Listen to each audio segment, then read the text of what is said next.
Trending di Twitter, tagar laporkan Roy Suryo.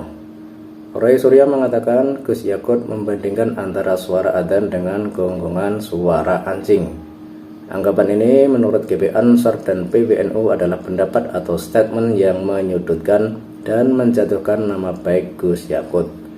Menurut mereka, Gus Yakut sama sekali tidak membandingkan antara suara adzan dengan suara anjing.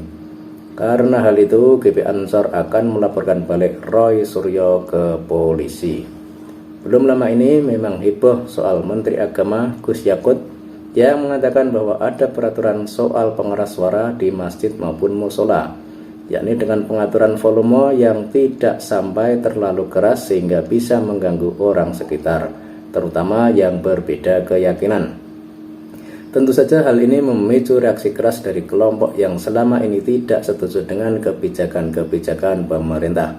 Mereka berdalih hal itu menghalang-halangi syiar Islam, bahkan ada yang sempat mengatakan hanya iblis yang takut dengan adzan. Sungguh aneh kalau dipikir, bukankah Gus Yakut tidak melarang menggunakan pengeras suara, hanya diatur sesuai kebutuhan saja. Misalnya, pengeras suara luar hanya digunakan untuk adzan sebagai penanda waktu sholat. Kemudian, pengeras suara dalam digunakan untuk doa dengan syarat tidak meninggikan suara. Artinya, saat doa tidak menggunakan pengeras suara luar. Kenapa demikian? Loh, yang berdoa kan cuma yang berada di dalam saja, jadi cukup menggunakan pengeras suara dalam. Selanjutnya, mengutamakan suara yang merdu dan fasih serta tidak meninggikan suara. Artinya, ya sewajarnya saja. Sebenarnya hanya itu kira-kira titik poinnya. Tapi ya namanya saja orang benci, begitu ada kesempatan langsung mereka bertindak. Tindakan mereka ini pun juga aneh, melaporkan Gus Yakut atas dasar penistaan agama. Gus Yakut dianggap menyamakan adzan dengan suara anjing. Memang di pidatonya pada salah satu stasiun TV, Gus Yakut menyebut anjing, tapi itu hanya perumpamaan, bukan membandingkan apalagi menyamakan.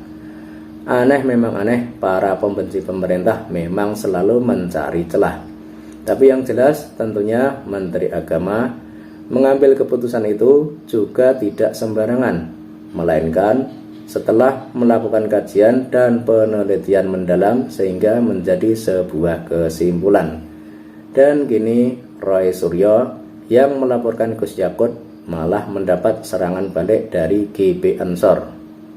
Maka tidak heran jika trending di Twitter tagar laporkan Roy Suryo.